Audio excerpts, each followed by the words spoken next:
Hey Steve, I want to make a little demonstration video here to show you that I have your gear working. Forget everything I told you in the phone call earlier this morning. The controller you sent me is not working correctly, and I have not fleshed out exactly yet what's going on with it. But I thought it might encourage you a little bit just to see that these controllers that I build will work these retracts, these eFlite retracts. Something happened, and I'm not sure what it is, but I'll figure it out, and we'll address that. I need to find out what system your receiver, what voltage your receiver is running on, and I need to find out what voltage you're running the retracts on. But we'll get all that after we cross this hurdle.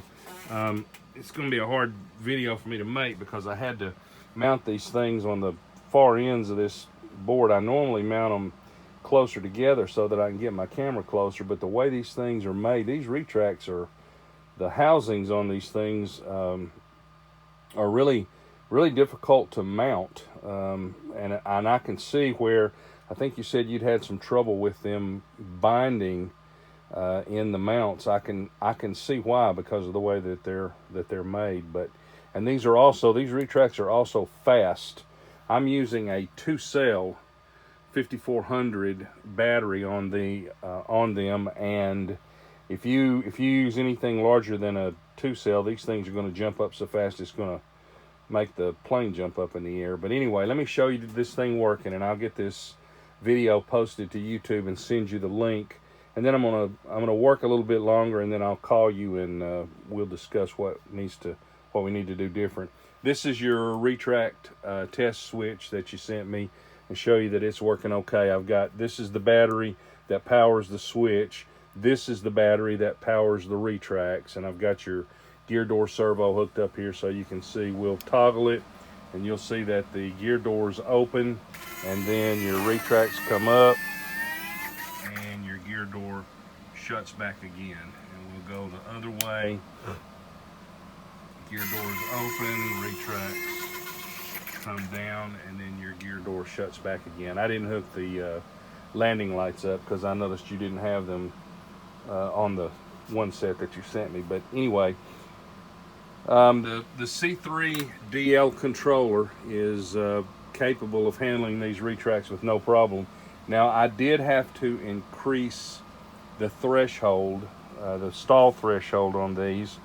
The one on this side did okay with the stock threshold, and this one over here, I had to raise it twice to get it to a threshold that this one would raise.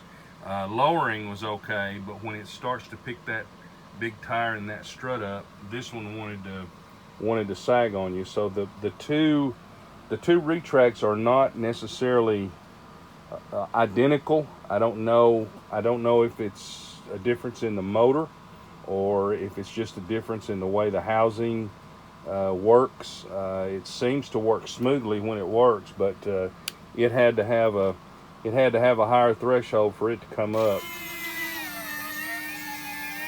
You can hear it. You can hear the sound change a little bit on that one when it comes up. I'll do that again and let you listen to it. It indicates. See, there's none of that coming down, but when it's coming up, you'll hear that it's dragging something about it. You may be able to lubricate it some, or maybe just loosen the screws that hold it together and just kind of shift it around a little bit and put it back together. Sometimes that will clear one up. But anyway, I'm going to upload this to YouTube, send you the link so you can take a look at this, and then we'll talk later. Thanks, Steve.